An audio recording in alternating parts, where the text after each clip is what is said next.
Hello everyone, welcome to skill IQ। Skill IQ में आपका स्वागत है।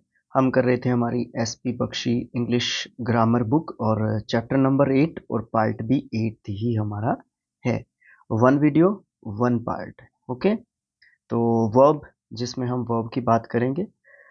इस चैप्टर में काफ़ी कुछ अलग से सीखने को है। थोड़ा सा बाकी जो बुक्स या पब्लिकेशंस होते हैं उनमें उनसे थोड़ा सा हट के दिया हुआ है। एक्चुअली अगर मैं सही से आपको बताना चाहूँ तो लुसेंट से बिल्कुल हट के यहाँ पे वर्ब चैप्टर दिया गया है। देखिए यहाँ पे क्या है, यहाँ पे इन्होंने ना थोड़ा सा क्लोज और प्लस में कंजंक्शंस, क्लोज और कंजंक्शंस जो है यहाँ पे क्या कर दिया है, मिक्स कर दिया है इन लोगों ने। ठीक है, और इसके साथ साथ सब्जेक्ट वर्ब एग्रीमेंट भी, ये तीनों चैप्टर्स को वर्ब्स के साथ जो है इंटरलिंक्ड कर दिया है। वैसे तो सारे ग्रामर के जो टॉपिक्स होते हैं कहीं ना कहीं एक दूसरे से इंटरलिंक्ड होते हैं, क्योंकि एक दूसरे के ऊपर बेस्ड होते हैं। तो यहाँ पे है ना, चीज़ें इंटरलिंक्ड हैं। अब आप जैसे जैसे वीडियो आगे जाएगा तो आपको समझ में आएगा कि कैसे इंटरलिंक्ड है। सबसे फर्स्ट क्वेश्चन है, what is a verb? A verb is a word that is used to describe an action to talk about something that happens। ये सिंपल और साधारण जो परिभाषा है, डेफिनेशन है, वो हर जगह आपको देखने को मिलती है कि वर्ब एक ऐसा शब्द है जो किसी भी एक्शन के बारे में बताता है या किसी काम के बारे में बताता है कि वो काम कैसे होता है या कैसे घटित होगा, या किसी चीज़ के बारे में बताएगा या डूअर के बारे में बताएगा कि डूअर या सब्जेक्ट जो है क्या कर रहा है। इसमें यहाँ पे 3 पॉइंट्स हैं। सबसे फर्स्ट पॉइंट है, व्हाट ए पर्सन और ए थिंग डज़, यानी कि कोई भी व्यक्ति या फिर कोई भी चीज़ क्या करती है। She teaches in our school, he often visited his village. यहाँ पे क्या है, ये ही और शी जो है क्या कर रहे हैं। ही जो है टीच, सी जो है टीच कर रही है, करती है, और ही जो है क्या करता है, विजिट करता है अपने गाँव में ज़्यादातर आमतौर पर, है ना? तो ये चीज़ बताई गई कि कोई भी पर्सन या कोई भी चीज़ जो है एक समय पर क्या करता है, ये हमें किससे पता चलता है? ये हमें वर्ब से पता चलता है। नेक्स्ट जो पॉइंट है ना, what is done to a person और ए थिंग, मतलब किसी भी पर्सन या किसी भी थिंग के साथ क्या किया जाता है। He was punished, Shikha was taught a lesson. अब ये ही और शिखा जो है क्या किया गया, इसको तो पनिश किया गया और इसको पढ़ाया गया। ये किसने बताया? ये पनिश और टोट ने बताया, जो कि हमारे क्या है, वर्ब्स हैं। ओके, इस तरीके से हमें थोड़ा सा पढ़ने, आप ये बोलते हैं ना कि sir you are just reading, सिर्फ आप पढ़ रहे हैं, लेकिन इस पढ़ने से है ना आपको थोड़ा सा इंस्पिरेशन मिल जाता है, और मुझे भी वीडियो बना के इंस्पिरेशन मिलता है। शायद अगर मैं सीधा अगर इसको पढूँ और जानने के लिए जाऊँ तो शायद मैं भी ना सीख पाऊँ कुछ। अगर मैं वीडियो ना बनाता होता तो शायद, अगर मुझे अब इंग्लिश 1% आती है तो फिर मुझे 0.001% आती होती। तो मतलब ये कुछ यहाँ पे जो पॉइंट्स यहाँ पे बड़े हैं मेरे, सॉरी, 0.01% आती होती, तो यहाँ पे कुछ जो पॉइंट्स बढ़े हैं, 0.9% जो चांस बढ़े हैं, 0.09%, वो सिर्फ और सिर्फ यूट्यूब की देन है, या आपका जो सपोर्ट मिलता है हमें उसकी है। Back to our work. तीसरा पॉइंट बताता है कि व्हाट ए पर्सन और ए थिंग इज, मतलब क्या कोई भी चीज या कोई भी व्यक्ति क्या है, क्या किस चीज क्या है, मतलब वो। She is pretty village girl, my brother is a chemist, मतलब उसके बारे में ये बताता है कि वो क्या है, मतलब इस इज़ के द्वारा ये बताया गया कि वो एक विलेज गर्ल है, सुंदर विलेज गर्ल है, और यहाँ पे इस इज़ के द्वारा बताया गया कि वो एक केमिस्ट है। तो मतलब क्या है कि सबसे पहली बात तो जो वर्ब होती है वो किसी भी एक्शन के बारे में बात करती है। ठीक है, कोई भी चीज़ या कोई भी घटना कैसे होती है, सबसे पहली बात उसमें 3 पॉइंट्स शामिल हैं। कोई भी पर्सन या किसी भी चीज़ के बारे में बात करेगी, वो चीज़ या वो पर्सन क्या है, या वो चीज़ या वो पर्सन और भी ज़्यादा उसके बारे में डिस्क्राइब करेगी। ओके, उसके बाद there are 2 classes of verbs, 2 classes हैं यहाँ पे। एक तो ऑक्सिलरी वर्ब होता है, एक ऑर्डिनरी या फिर रेगुलर वर्ब होता है। ऑक्सिलरी वर्ब 2 प्रकार का है, एक तो प्राइमरी ऑक्सिलरी वर्ब जिसमें हम टू बी, टू हैव और टू डू को शामिल करते हैं, और मॉडल ऑक्सिलरी वर्ब में आप जानते हैं हमारे 13, 12, 11 जो भी हम इनको मानते हैं ये हमारे मॉडल्स होते हैं। अब वापिस लौटते हैं अपनी ऑक्सिलरी वर्ब के ऊपर। ऑक्सिलरी वर्ब 3 प्रकार की, टू बी, टू हैव और टू डू। टू बी में बी की फॉर्म्स को माना जाता है, इसमें is, are, am, was, were, been, being, है ना, ये सब जो है शामिल रहती हैं। टू हैव में हैज, हैव, हैड रहता है। टू डू में डू, डज और डिड जो है यहाँ पे हमारे रहते हैं। तो ये जो है प्राइमरी ऑक्सिलरी वर्ब्स होती हैं और फिर मॉडल ऑक्सिलरी वर्ब्स होती हैं। फिर दूसरी बात, जो क्लासेस में दूसरी क्लास थी ऑर्डिनरी या फिर रेगुलर जो वर्ब्स थे उसमें हम टू प्लस के वर्ब की फर्स्ट फॉर्म को शामिल करते हैं ऑर्डिनरी वर्ब में। ओके, उसके बाद ये हम पहले भी पढ़ के आ चुके हैं टू प्लस के वर्ब की फर्स्ट फॉर्म। आप कमेंट बॉक्स में लिख के बताएंगे मुझे नॉन फाइनाइट में हमने इसको पढ़ा था और नॉन फाइनाइट्स में हम इनको क्या कह रहे थे, वो मुझे बताइएगा आप। उसके बाद हम यूज के बारे में बात करते हैं टू बी के, किस प्रकार से टू बी का यूज करते हैं। एक ऑक्सिलरी वर्ब के रूप में यूज करते हैं टू बी का, मतलब is, am, are, was, were, being, been, इन सब को हम हेल्पिंग वर्ब के रूप में यूज करते हैं या फिर ऑक्सिलरी वर्ब के रूप। देखो सबसे पहले तो इसमें कंफ्यूज नहीं होना है, जो हमारी हेल्पिंग वर्ब होती है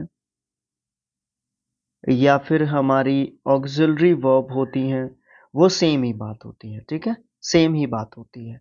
उसके बाद यूज एज एन ऑर्डिनरी या फिर रेगुलर वर्ब, उसको हम रेगुलर और ऑर्डिनरी वर्ब के रूप में भी यूज करते हैं, ठीक है। ज़्यादातर हम इसको जो है वॉइस चैप्टर में हमें ये ज़्यादा देखने को मिलेगा। उसके बाद काइंड्स ऑफ वर्ब की बात करते हैं। यहाँ पे टू बी का यूज़ बताया इसने कि किस तरीके से टू बी का यूज़ करते हैं। उसके बाद काइंड्स ऑफ वर्ब, ये हमने जान लिया था कि वर्ब के 2 टाइप होते हैं, ये हमने पहले जान लिया था, नॉन फाइनाइट्स में जान लिया था, मैंने वहाँ पे ही आपको बता दिया था। बट यहाँ पे वर्ब है ये उसका बेसिक फॉर्म है, मतलब बेसिक से चैप्टर्स को नहीं उठाया हुआ है, ठीक है। तो यहाँ पे फाइनाइट और नॉन फाइनाइट होता है। मैंने आपको बताया था कि फाइनाइट जो वर्ब होती है उसको एक जो है सब्जेक्ट की ज़रूरत पड़ती है, उसका खुद का सब्जेक्ट होता है और वो एक लिमिटेड होती है किसी भी पर्सन या फिर नंबर के अनुसार जो भी उसके सब्जेक्ट का होता है। अगर सब्जेक्ट का नंबर या पर्सन चेंज होगा तो वो वर्ब भी जो है फाइनाइट वर्ब अपने आप को चेंज कर लेगी according to the number and the person of the subject. Okay, दूसरी बात उसमें जो है ट्रांजिटिव और इनट्रांजिटिव 2 टाइप होते हैं। ट्रांजिटिव वर्ब अपने आप को चेंज कर लेगी, इनट्रांजिटिव अपने आप को चेंज नहीं करेगी according to the number and the person of the subject, है ना। उसके बाद नॉन फाइनाइट वर्ब क्या होती है, नॉन फाइनाइट वर्ब जो है लिमिट नहीं होती है इनकी, ठीक है, इनकी कोई लिमिट नहीं होती है और ये the number of any subject, मतलब non finite verbs are not limited by the person, ये जो है किसी भी पर्सन से लिमिटेड नहीं होती हैं और किसी भी सब्जेक्ट्स के नंबर से भी लिमिटेड नहीं होती हैं। ये they are used without mentioning any subject, उनको बिना किसी सब्जेक्ट के मेंशन किए यूज किया जा सकता है। नॉन फाइनाइट्स के 3 टाइप होते हैं जिसमें हम नॉन फाइनाइट में बड़े अच्छे तरीके से ब्रीफली उनके बारे में पढ़ चुके हैं कि इन्फिनेटिव क्या होता है, जिरंड क्या होता है, पार्टिसिपल क्या होता है। अभी मैंने आपसे क्वेश्चन किया था ना, इन्फिनेटिव के 2 टाइप होते हैं। फर्स्ट क्या होता है, बेयर इन्फिनेटिव, दूसरा क्या होता है टू इन्फिनेटिव या इन्फिनेटिव अकेला अगर आप बोलेंगे तो वो वर्ब की फर्स्ट फॉर्म होती है, ठीक है। उसके बाद बेयर इन्फिनेटिव होती है अकेली वर्ब की फर्स्ट फॉर्म, टू इन्फिनेटिव जिसमें हम टू प्लस के वर्ब की फर्स्ट फॉर्म को यूज करते हैं। उसके बाद बस यहाँ पे क्योंकि हम नॉन फाइनाइट वर्ब्स के बारे में पूरा चैप्टर पूरा 1 घंटा लगा चुके हैं, 1 घंटे का एक चैप्टर हमारा बना था, अराउंड 1 आवर ऊपर ही चला गया होगा उससे, तो वहाँ पे हम इनके बारे में जान चुके हैं ज़्यादा, मैं इसीलिए इनके बारे में ज़्यादा डिस्कशन यहाँ पे नहीं कर रहा हूँ। अब मैं बात कर रहा हूँ यहाँ पे रूल्स ऑफ वर्ब्स की बात कर रहे हैं। यहाँ पे ध्यान से पढ़ना है इनको, हम conjunctions, clauses, subject verb agreement इन सब चैप्टर्स में भी देखते हैं।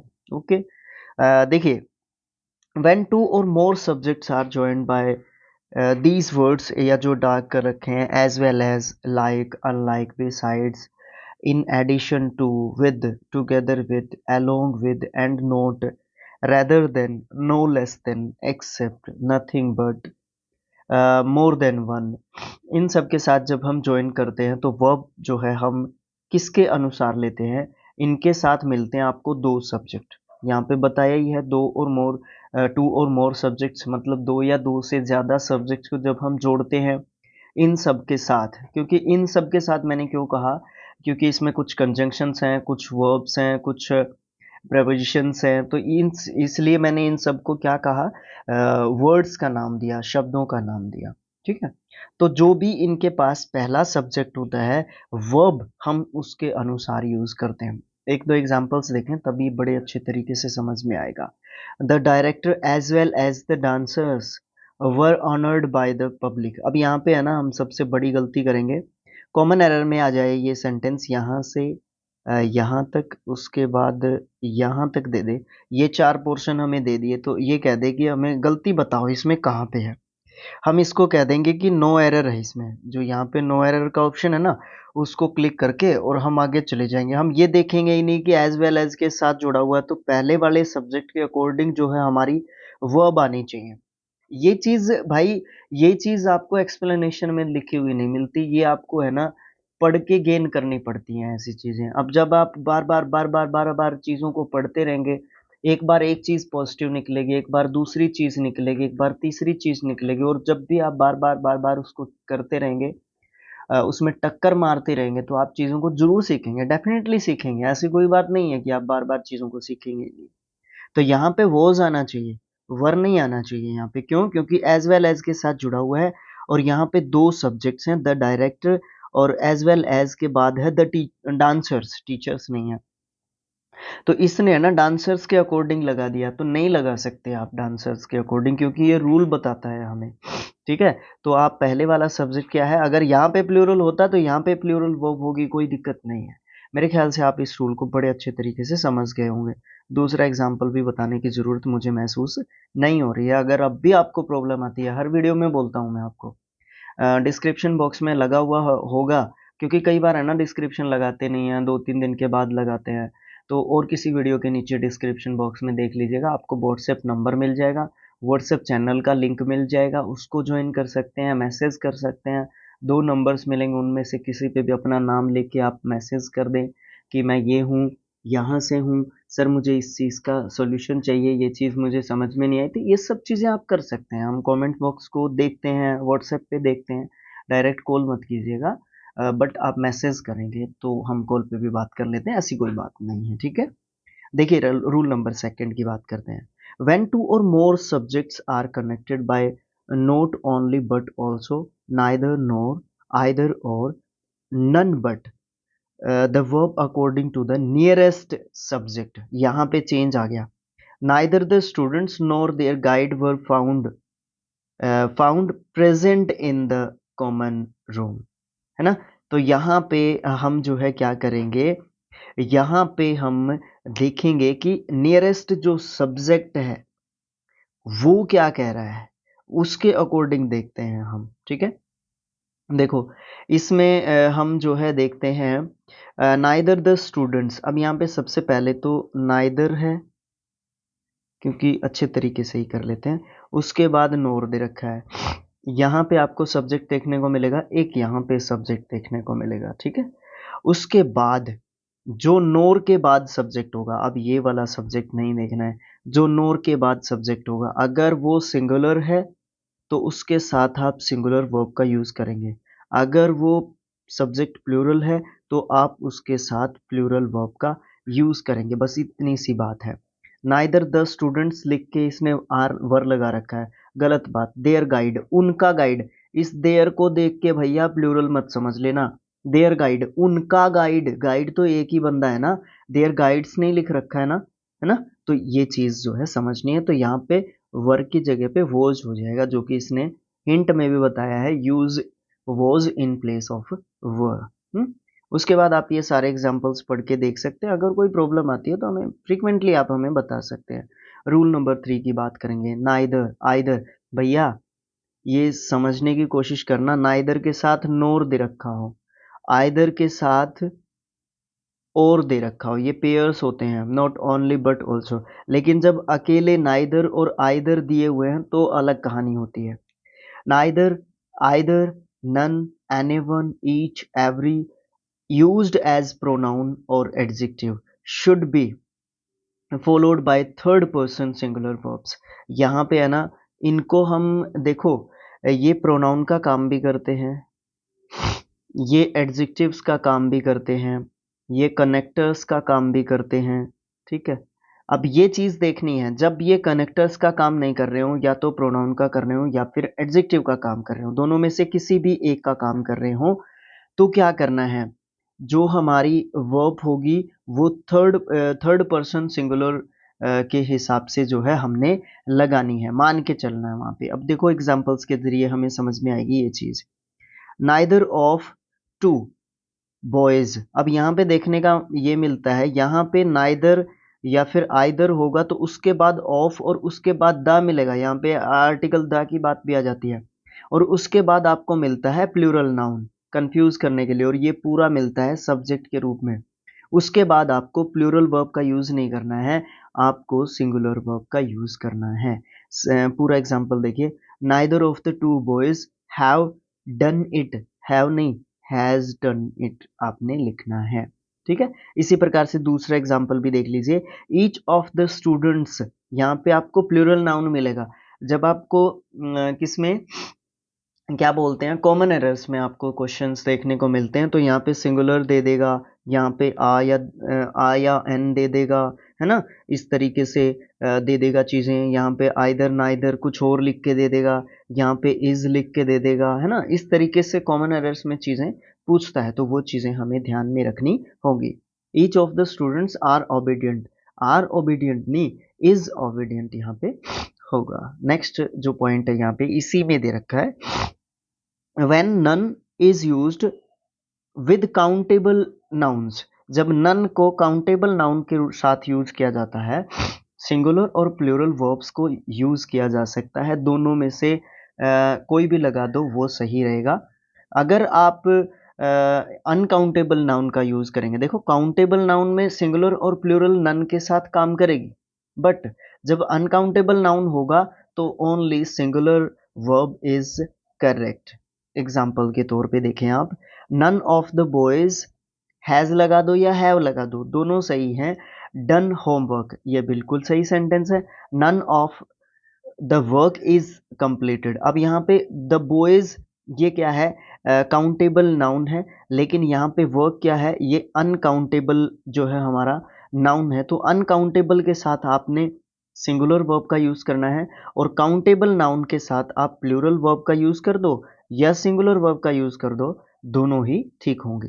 तीसरे पॉइंट की बात करते हैं, यही बात कर रहा था मैं, हमारे वीडियोस लंबे हो सकते हैं बट हम पॉइंट टू पॉइंट चीज़ों को डिस्कस करते हैं, यही सबसे बड़ी मैं ये मानता हूँ कि हम अपने अंदर खासियत लिए हुए हैं। देखो मैं ये नहीं कह रहा कि we are the superior teachers on this platform, ये सब जो है हमारा इरादा ही नहीं है, हम तो स्टूडेंट्स हैं भाई, हम तो एज अ स्टूडेंट्स यहाँ पे पढ़ा रहे हैं, आप लोगों से ही सीखते हैं चीज़ों को, क्योंकि पढ़ रहे हैं, जो हमें उसके अंदर से जो हम निकाल पा रहे हैं वो आपको बता पा रहे हैं, इससे हमारी भी स्किल एक तरीके से डेवलप हो रही है। बट आपको जीने के लिए एक सहारे की ज़रूरत होती है, एक आजीविका का साधन होना चाहिए आपके पास, और YouTube is the best platform in these days, इसीलिए हमने भी इसको थोड़ा सा अपनाया हुआ है कि हमारा इससे काम भी चल जाए, और हम इस ये जो चीज़ है पढ़ाना, उसको भी हम जो है अपना फुलफिल कर पाएँ, बट एज अ स्टूडेंट करना चाहते हैं,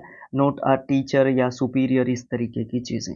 ओके, थर्ड पॉइंट देखते हैं, आज कुछ बातें ज़्यादा ही कर रहा हूँ मैं, है ना।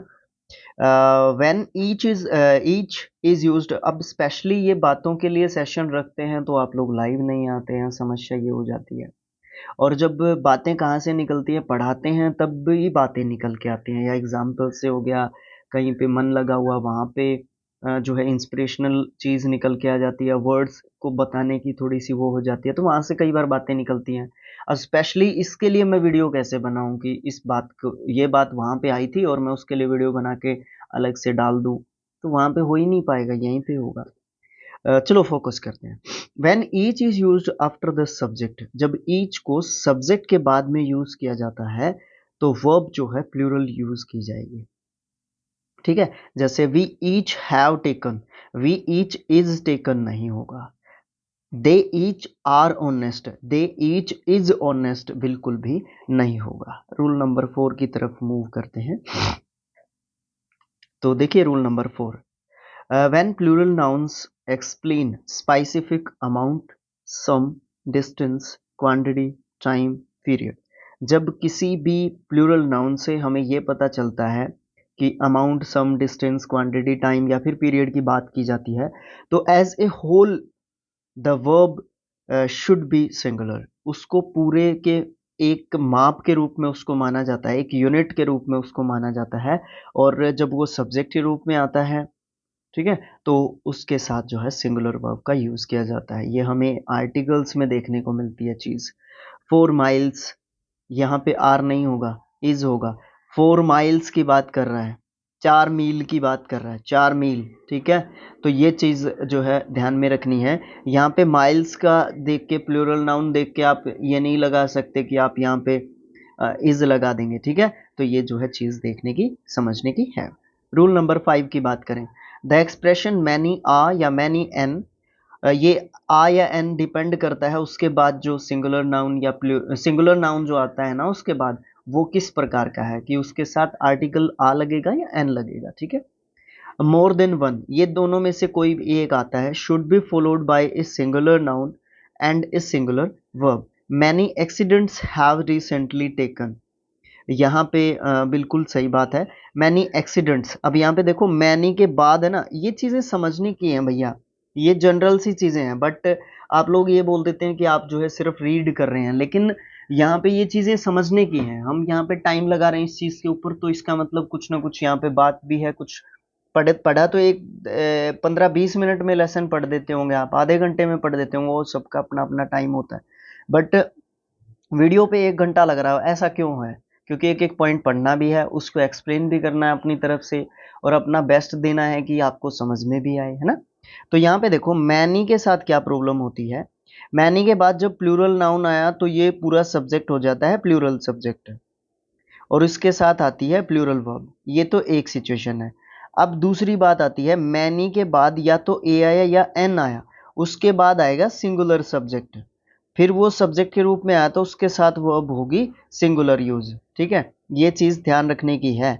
अब यहाँ पे देखिए मैनी एन एक्सीडेंट्स, अब यहाँ पे सेम वर्ड है एक्सीडेंट्स।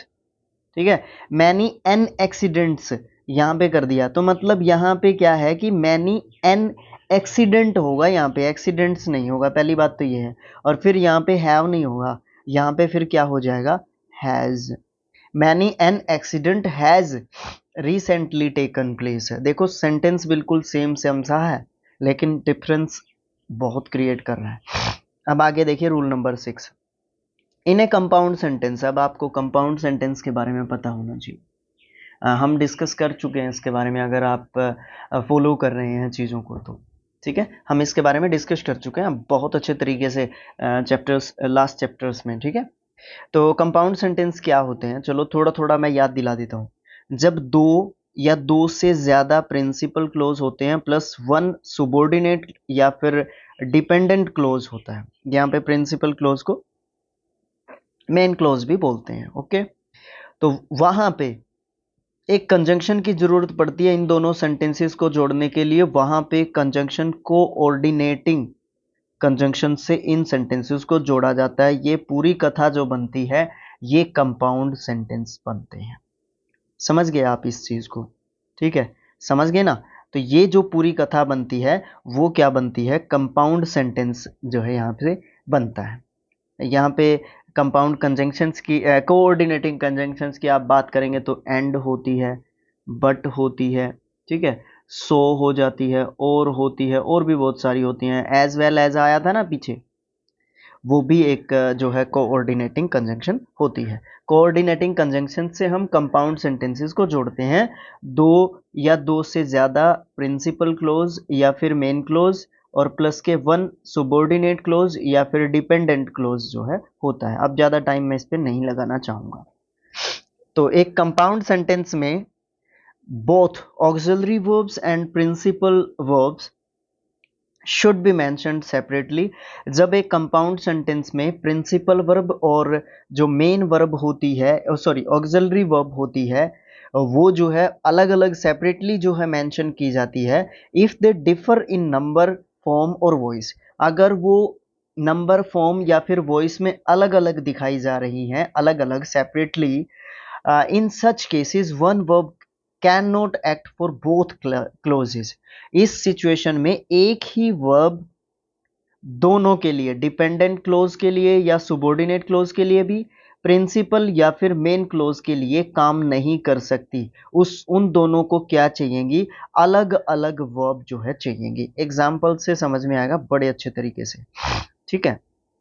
देखें, he has note and will not marry in near future. अब यहाँ पे हमें किस चीज की जरूरत है, यहाँ पे हमारा क्या है, ये वाला जो है यहाँ पे डिपेंडेंट क्लोज है, ये हमारा एंड आ गया। कौन सा कंजंक्शन है, कोऑर्डिनेटिंग कंजंक्शन है। और ये पूरा सेंटेंस कौन सा हो गया, कंपाउंड सेंटेंस हो गया। और यहाँ पे हैज नोट के बाद यहाँ पे वर्ब आनी चाहिए, तो आप यहाँ पे वर्ब देंगे, विल नॉट मैरी। अब मैरी जो है ना, एक ही वर्ब दोनों जगह पे यूज करनी है। समझ नहीं रहे हैं आप चीजों को, एक ही वर्ब दोनों जगह पे यूज करनी है। तो आप इसको अगर ये सोचें कि मैं एक ही जगह पे वर्ब लगा के अपना पीछा छुड़ा लूं, हमारे हरियाणा में बोलते हैं पेंडा छुटाना, तो आप इससे पीछा छुड़ाना चाहते हैं तो वो गलत बात हो जाएगी। उसको आपने थर्ड फॉर्म देनी होगी, और मैरी की थर्ड फॉर्म मैरिड बनती है। ओके, बस इससे ज़्यादा मुझे इसके बारे में कुछ नहीं बताना आपको। यहाँ पे 6 सेंटेंसेस दिए हुए हैं, एक भी समझ में ना आए ना, या तो कमेंट कर देना या फिर आप मुझे कहीं पे भी बता देना। इसी दौरान मैं आपको बता देता हूँ कि फेसबुक पे सेम वीडियोस जाते हैं, फेसबुक पे सर्च करें स्किल IQ और अपना पेज फॉलो कर लें, ताकि वहाँ पे भी हमारा सपोर्ट आप कर सकें, ठीक है। और नहीं तो फॉलो तो कर ही लीजिए, आपने वीडियोस तो यूट्यूब पे देखने हैं तो यूट्यूब पे देख लेना, नहीं तो आप फॉलो तो कर ही दो, और नहीं तो आप अपना वोट तो दे ही दो एटलीस्ट। रूल नंबर 7 की बात करते हैं, the inverted form of the verb. अब देखो, इन्वर्टेड फॉर्म का मतलब क्या होता है, जब जब वर्ब है ना सब्जेक्ट से आगे लिख दी जाए, जब वर्ब को सब्जेक्ट से आगे लिख दिया जाए, ठीक है, कई बार ऐसा होता है। तो अब देखो, inverted form of the verb is used in the following cases. In cases में इन्वर्टेड वर्ब को यूज करते हैं। आप इसको रीड करके देख लीजिएगा, कहीं दिक्कत आती है तो मेरे को बता दीजिएगा। उसके बाद 8th जो पॉइंट है ना उसकी बात करते हैं। बात करते हैं 8th पॉइंट की। यहाँ पे है the verb in the following cases is used in singular form. ये केसेस बता रखे हैं, इनमें हम सिंगुलर फॉर्म यूज करते हैं। When two singular nouns refer to the same person denoted by one article. मतलब एक ही पर्सन को दो चीजें बात करती हूँ किसी एक ही व्यक्ति के बारे में, और दोनों जो बातें हैं वो सिंगुलर नाउन है या सिंगुलर सब्जेक्ट हैं, नाउन ही लिखो अगर इसने नाउन का है तो उनके लिए हम सिंगुलर वर्ब का यूज करते हैं।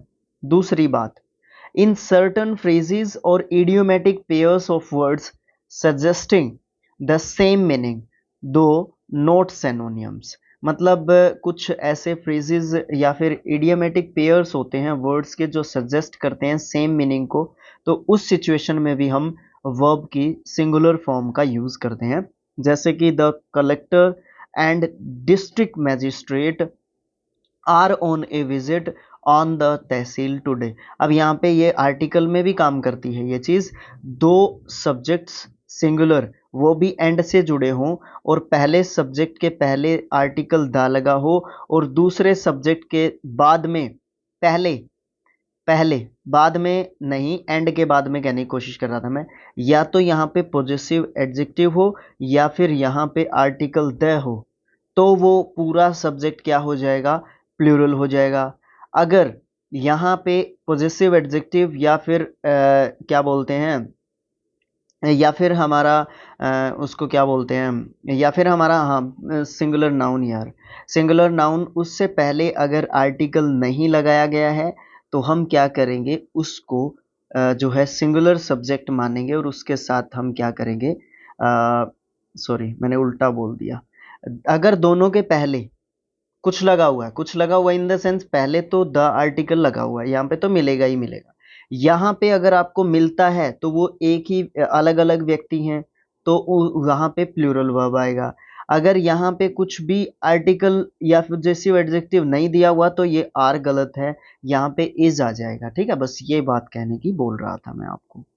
9th पॉइंट की बात करते हैं, वो है when the sentence begins with it the verb according to the subject it के अनुसार ही आएगी, और इट के बाद तो आपको पता है इज ही ज्यादातर यूज करते हैं।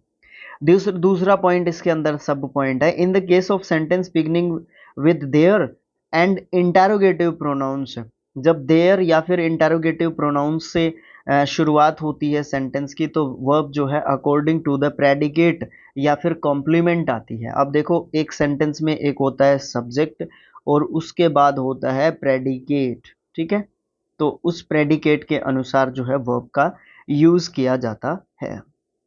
ठीक है, however verb should not be used according to the complement in other than these cases. मतलब कई बार ऐसा होता है कि इस प्रकार के केसेस में वर्ब्स को नहीं, मतलब आप यहाँ से सीधा सीधा क्या गेन करेंगे इस पॉइंट से, इट के साथ इज यूज किया जाता है सीधा ही, मतलब इट को एक सिंगुलर सब्जेक्ट आप ट्रीट करेंगे, ये कहने की कोशिश कर रहा हूं मैं। देयर के साथ दोनों चीजें हो सकती हैं, देयर के साथ प्लूरल वर्ब भी हो सकती है और सिंगुलर वर्ब भी हो सकती है according to the predicate of the subject.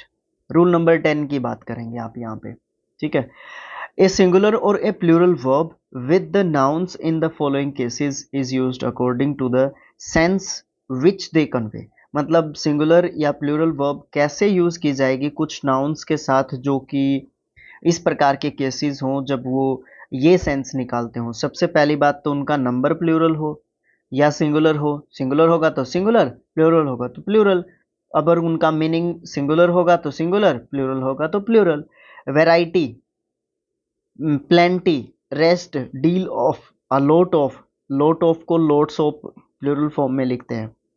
A heap of, two thirds of, most of, some of, a half of, percent of, इन सब के साथ किस तरीके से देखते हैं जब नंबर की बात करते हैं।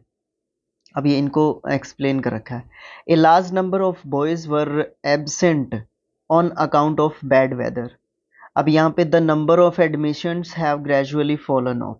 अब यहाँ पे देखो, यहाँ पे लिखा है a large number of boys, ये पूरा का पूरा क्या आया, a large number of boys. यहाँ पे ये पूरा सब्जेक्ट है और ये प्लूरल सब्जेक्ट है, तो ये वर आया है, तो बिल्कुल ठीक सेंटेंस है। द नंबर ऑफ एडमिशन होगा यहाँ पे, क्योंकि डिफाइनेट हो गया ये। द नंबर ऑफ एडमिशन ये सिंगुलर सब्जेक्ट होगा, तो यहाँ पे हैव नहीं आना चाहिए, यहाँ पे हैज आना चाहिए जब ये सेंटेंस करेक्ट होगा। तो point number 1 clear. Next point, means या फिर wages. She could not continue her study because her means were poor. Were poor मतलब उसके उसके पास साधन या संसाधन, उसके रिसोर्सेज, उसके पास जो भी सोर्स हैं, उसकी जो भी मतलब आप ये कह सकते हैं सपोर्ट, एक तरीके से कहें आप, वो जो है ना लिमिटेड है, तो इसलिए वो जो है अपना जो है कंटिन्यू नहीं कर सकती अपनी स्टडी, क्योंकि उसके मीन्स जो है कमज़ोर हैं, पुअर है ना। तो वहाँ पे क्या होगा, बिल्कुल सही सेंटेंस है। हर मीन्स की बात कर रहे हैं तो वॉज नहीं आएगा, यहाँ पे वर ही आएगा। ठीक है, वैरायटी या फिर प्लेंटी के साथ आप देख सकते हैं अलग अलग सेंटेंसेस के साथ अलग अलग तरीके से बातें की जा रही हैं, आप उसमें देख लेंगे, अगर प्रॉब्लम आई तो मुझे बताएंगे। नेक्स्ट पॉइंट है 11th, अनरियल पास्ट या फिर सबजंक्टिव मोड। ये सबजंक्टिव मोड क्या होता है, ये होता है to express a wish, suggestion, ठीक है, कमांड, स्पेलिंग आप समझ लीजिएगा, ठीक है, मैं स्पीड में लिख रहा हूं, या फिर रिग्रेट। ठीक है, रिग्रेट हो, विश हो, कमांड हो, सजेशन हो, इस तरीके की बातें की गई हो, तो ये जो है क्या करते हैं, इसमें जो है पास्ट और प्रेजेंट की ये बात करते हैं। ठीक है, और उस समय पे डायरेक्ट इन्फिनेटिव यानी कि वर्ब की फर्स्ट फॉर्म का यूज किया जाता है। इस चीज को हम सबजंक्टिव मूड बोलते हैं। अब इसने क्या बताया, इसके अनुसार भी देख लेते हैं चीजों को। a wish, a regret, unlikely condition and contrary to fact statements are expressed in subjunctive। कुछ इसी तरीके का बताया मैंने आपको, थोड़ा सा सीधा सीधा बता दिया कि सीधा सीधा इस तरीके से आप चीजों को करते हैं। Next point, point number A है, इन सबजंक्टिव मोड प्रेजेंट सिचुएशन में वी मे यूज वॉज और वर, दो वर इज मोर करेक्ट फॉर्म होती है जिसमें सिंपल पास्ट की सिचुएशन अगर हम बता रहे हो तो। इसमें पहला पॉइंट आता है, पॉइंट के अंदर पॉइंट है, टू एक्सप्रेस रिग्रेट और wish for present situation at the time of speaking. जैसे कि I wish I had a house of my on now, इसका मतलब ये होगा I am sorry I don't have a house. अगर मैं ये कह रहा हूं ना आई विश आई हैड, ये हैड देख के ना आप ये मत समझ लेना कि मैं पास्ट की बात कर रहा हूं यहाँ पे, ठीक है। काश मेरा भी एक घर होता, लेकिन उसका इंटरनल मीनिंग ये होगा कि मेरे पास है ना अपना घर नहीं है। I wish I were reach now, ठीक है, काश मैं एक रीच व्यक्ति होता, इस तरीके की बात की जाती है। जब आई के साथ वर का यूज किया जाता है तो इम्पॉसिबल कंडीशंस या इमेजिनरी कंडीशंस की बात की जाती है। B point, to express unlikely condition, एक ऐसी कंडीशन की बात करते हैं जो मतलब ऐसा है ही नहीं, वो चीज रियलिटी में मतलब है ही नहीं, उसकी बात कर रहे हैं आप यहाँ पे। If I had a house I would not hire yours, if I were a teacher I would help you, अगर मेरे पास मेरा खुद का घर होता तो मैं आपके घर में क्यों रहता, अगर मैं टीचर होता तो मैं आपकी हेल्प जरूर करता। अब वो ना उसके पास उसका खुद का घर है ना वो खुद टीचर है, तो इसको अनलाइकली कंडीशंस बोलते हैं। तीसरा पॉइंट है एज और एज इफ और एज दो वाले सेंटेंसेस में the subjective can be used in the clause in a clause beginning with as if और as though to express a statement contrary to the fact, she behave as if she were a landlady, ये same इसी के जैसी condition है, वो ऐसे behave करती है जैसे कि, एज इफ का मतलब क्या हो जाता है, जैसे कि, जैसे कि वो ऐसे बिहेव कर रही है जैसे कि वो लैंड लेडी हो, लेकिन ऐसा रियलिटी में नहीं है। सेकंड जो पॉइंट है यहाँ पे सबजंक्टिव से रिलेटेड चल रही हैं चीजें अभी। After it is high time, it is high time के साथ जो है आप क्या यूज करते हैं, देख लीजिएगा। It is high time you did something now, in the sense of should, मतलब आपको करना चाहिए ये सब चीज, तो इट इज हाई टाइम के साथ आप देख लीजिएगा। ये सिर्फ रेयर सिचुएशन होती है और एक ही बार देखने को मिलती है, ये वैसे भी रट लग जाती है ऐसी चीजों की, बट आप मारना मत, इससे रिलेटेड गूगल पे क्वेश्चंस निकाल के देख लेना, इजीली आपको समझ में आ जाएगा। 5 से 6 क्वेश्चंस निकाल लेना, किसी को 10 में समझ में आ जाएगा, किसी को 1 में ही समझ में आ जाएगा, ऐसी चीजें होती रहती हैं। आफ्टर वुड रैदर और हैड रैदर प्लस के क्लोज, ये थोड़ा सा मुश्किल भी आप इसको कह सकते हैं, बट मैं ट्राई करता हूँ आपको बताने के। These phrases are followed by a clause in a subjunctive mood, otherwise direct infinitives are used. I would rather you helped my brother. I had rather you stayed with me. I would rather go to Mumbai. कहने का मतलब क्या है, I would rather I would rather you helped my brother. यहाँ पे ये phrases होते हैं वुड रैदर या फिर हैड रैदर के साथ, और उसके बाद आपको एक क्लोज देखने को मिलेगा, और उस क्लोज में दो ही टेंस आपको देखने हैं, एक तो पास्ट में मिलेगा और एक प्रेजेंट में मिलेगा, दोनों में से कोई एक होगा। I had rather you stayed with me लिख रखा है, तो यहाँ पे इसने कहा कि वुड स्टे, आप यहाँ पे कहना चाहिए आपको वुड स्टे, क्योंकि वुड एक मॉडल हो गया ना, तो उसके साथ वर्ब का फर्स्ट फॉर्म होगा। ओके, वुड मतलब एक मॉडल की बात कर रहे हैं हम। उसके बाद डी पॉइंट की बात करते हैं, in subjunctive mode referring to past situation use past perfect tense. Past situation की बात करते हैं तो पास्ट परफेक्ट टेंस यूज करते हैं। कैसे, जैसे कि I wish I had a gun then, past situation होगी। I wish I had a gun now, then कह दिया तो पास्ट हो गया, नाउ कह दिया तो प्रेजेंट हो गया, यही इंडिकेट कर रहा है। I wish I had not met her last year, regret है ये किसके लिए, पास्ट की सिचुएशन के लिए, क्योंकि लास्ट ईयर की बात कर रहा है, ठीक है। और हैड के साथ मैट दे रखा है, ये मैट है ना, यहाँ पे तीनों फॉर्म सेम होती हैं इसकी, तो ये जो है यहाँ पे वर्ब की थर्ड फॉर्म है, क्योंकि मैंने आगे हैड का यूज़ किया है, ठीक है।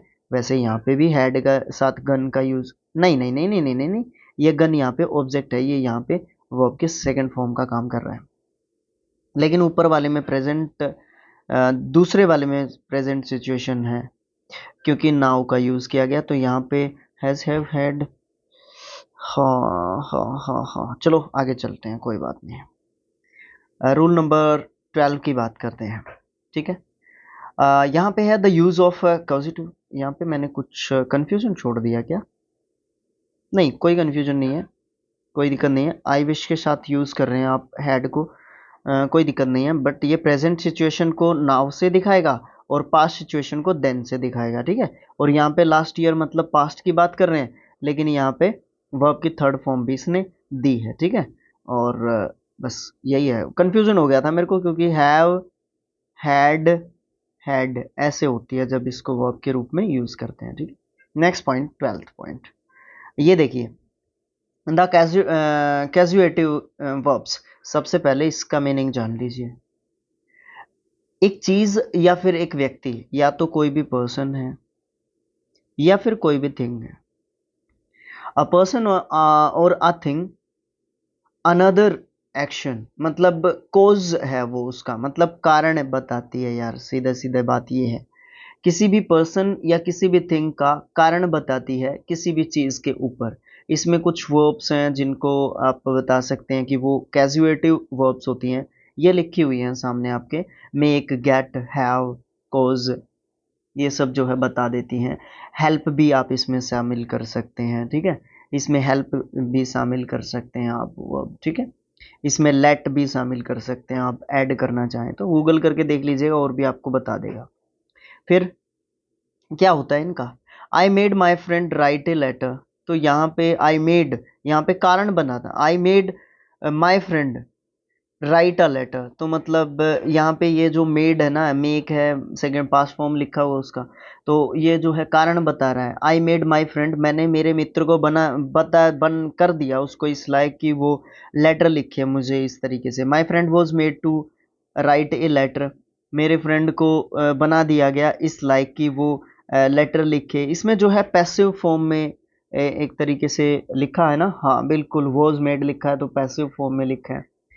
He got his house painted by expert painters. He had a house demolished. यहाँ पे explanation के पास आ जाइए आप। सबसे पहले सेंटेंस नंबर फर्स्ट है I made my friend write a letter। इसमें बताया कैजुएटिव वर्ब है make, इसका जो है पास्ट फॉर्म लिखा हुआ है, और ये फॉलो की जा रही है किसके द्वारा, डायरेक्ट इन्फिनेटिव के द्वारा। और यहाँ पे डायरेक्ट इन्फिनेटिव कौन है, वर्ब की फर्स्ट फॉर्म को डायरेक्ट इन्फिनेटिव बोलते हैं, जो कि हमारी क्या है, राइट है। और सेंटेंस नंबर सेकंड पे आइए, ये क्या है, my friend was made to write a letter. यहाँ पे मेक का जो है पास्ट फॉर्म लिखा हुआ है, बल्कि पास्ट परफेक्ट परफेक्ट फॉर्म लिखा हुआ है, ठीक है। वॉज के साथ जो है वर्ब का थर्ड फॉर्म लिखा हुआ है, उसको जो है कौन बता रहा है उसके बारे में, टू राइट जो है के द्वारा इसको फॉलो किया जा रहा है, ठीक है।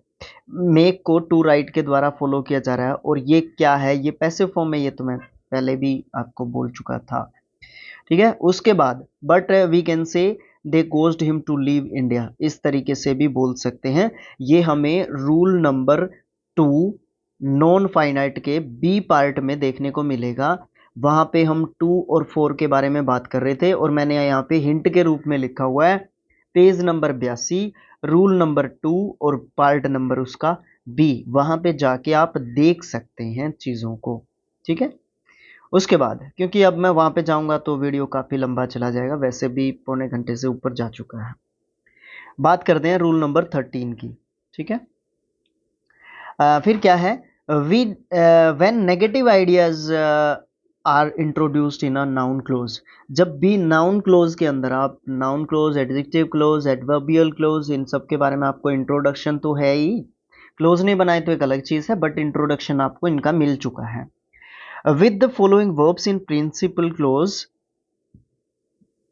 नीचे दी गई कुछ वर्ब्स हैं जो कि प्रिंसिपल क्लोज में आपको देखने को मिलेंगी।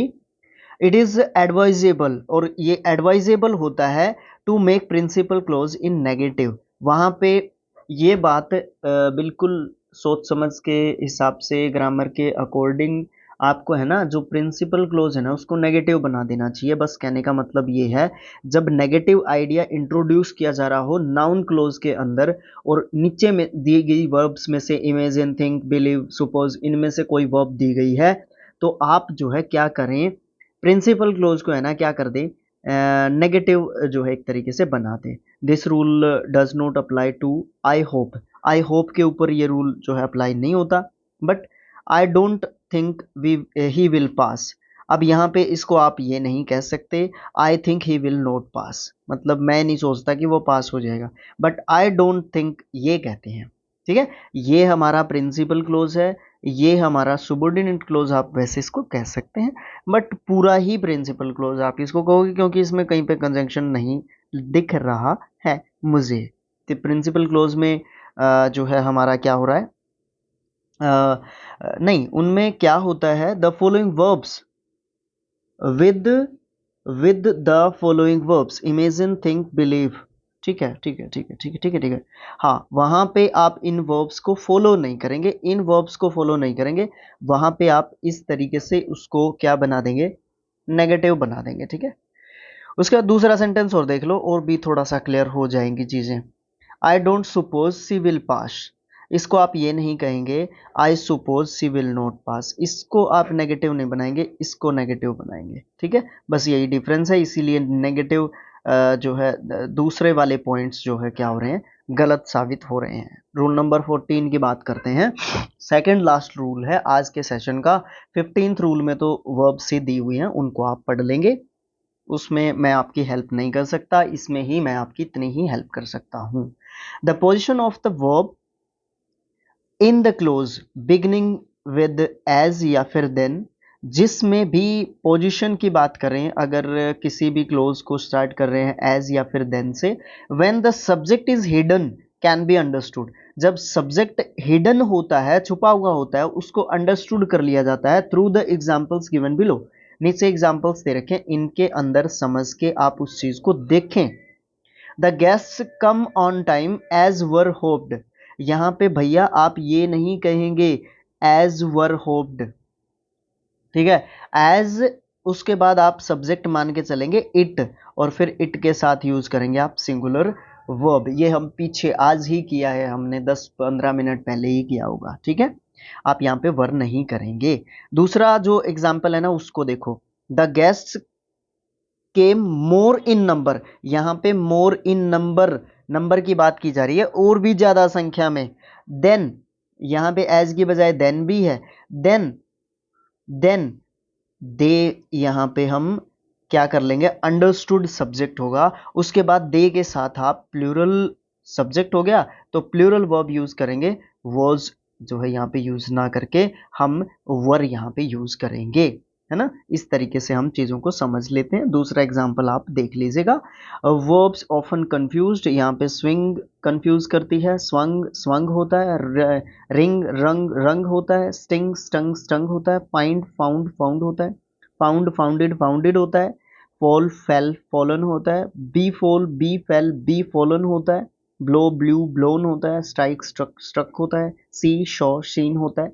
इसी तरीके से काफ़ी वर्ब्स, 50 वर्ब्स यहाँ पे दिए हुए हैं। फोरगो फॉरवेंट फोरगोन होता है, गो वेंट गोन होता है, ये वही चीज़ यहाँ पे आपको इसके पीछे देखने को मिल रही है। तो इस प्रकार से हमने अराउंड 50 मिनट्स अपना जो चैप्टर नंबर 8 है, जिसका नाम वर्ब है, उसको हमने कंप्लीट कर दिया। तो मिलेंगे हमारे नेक्स्ट चैप्टर में, जो कि 9th चैप्टर होगा। और let me confirm first, book कहाँ पे रखी हुई है मैं चेक कर लेता हूँ। Chapter number 9, I think unit number 2 is complete, 3rd unit जो है हमारी वहाँ से स्टार्ट हो जाएगी, और चैप्टर नंबर 9 जो है हमारा होगा आर्टिकल्स। आर्टिकल्स चैप्टर नंबर 9 होगा, क्योंकि बुक मैं अपने पास ही रखता हूँ, कोई चीज़ कंफर्म करनी पड़ जाए ना तो वहाँ से कर लेते हैं। और यूनिट नंबर 3 में कितने लेसन्स हैं, 3 लेसन्स हैं। उसके बाद नाउन आ जाएगा, फिर हमारा प्रोनाउन आ जाएगा। ठीक है, जो कि बेसिक जो चीज़ें होती हैं नाउन प्रोनाउन वहाँ से स्टार्ट करना चाहिए, बट ये लोग function of tenses voice in सब चीज़ों से क्लियर करते हैं। तो thanks thanks for watching. Thank you so much. आपने 50 मिनट तक वीडियो देखा। जिसने भी देखा है ऑनेस्टली आप रिव्यू कर सकते हैं चीज़ों को, और कमेंट बॉक्स में लिख के मुझे बता सकते हैं कि मैं किस तरीके की मेहनत कर रहा हूँ, और ये मेहनत आपके लिए कितना यूज़फुल साबित हो रही है। और अगर मैं मेहनत कर रहा हूँ तो मुझे ऐसा लगता है कि मैं डिज़र्व करता हूँ थोड़े से व्यूज़। और आपको पता है, मैंने जैसा कि बीच में डिस्कशन किया कि अगर आप इसको एज अ प्रोफेशन अगर आप यूट्यूब को देख रहे हैं तो आपको मुझे सपोर्ट करना होगा। एज अ स्टूडेंट आप भी डिफ़िकल्टी काफ़ी फेस करते हैं, आपको सॉल्यूशंस हर किसी भी जगह पे किसी भी प्लेटफॉर्म पे, देखो बुराई नहीं कर रहा मैं किसी की, बट किसी भी प्लेटफॉर्म से आप अगर कनेक्ट करने की कोशिश करेंगे तो आपसे पैसे मांगते हैं, बट मैं आपसे कोई पैसे नहीं मांगता, मुझे पैसे सिर्फ ऐड से जनरेट हो जाएंगे, वो काफ़ी है। ठीक है, आपके सपोर्ट की ज़रूरत बस इतनी ही है कि आप चैनल को सब्सक्राइब कर दें, क्योंकि पहले अपने 2 चैनल्स डिलीट हो चुके हैं, skill IQ education and skill IQ 2.0, दोनों मोनेटाइज थे, बड़ा अच्छा चल रहा था। बट अब भी हम मतलब डीमोटिवेटेड नहीं है। We are very enthusiastic and energetic person. हमारी टीम बड़ी अच्छी है, हम लोग एफर्ट करना जानते हैं, दोबारा से फिर खड़े हो रहे हैं धीरे धीरे। 3K के पास हम सब्सक्रिप्शंस में जा रहे हैं। 2.8K यानी कि 2800 सब्सक्राइबर्स हमारे हो चुके हैं currently at the time of recording this video. और हम लोग कोशिश कर रहे हैं कि हम as a student as a आपके भाई दोस्त हम आपको सपोर्ट करें, हमें भी थोड़ा सा एक सपोर्ट मिल जाए यहाँ पे। तो थैंक्स फॉर वॉचिंग अगेन। थोड़ा सा मैं ज़्यादा बोला, उसके लिए आप मुझे माफ़ी दे देंगे। तो thanks for watching again, thank you so much.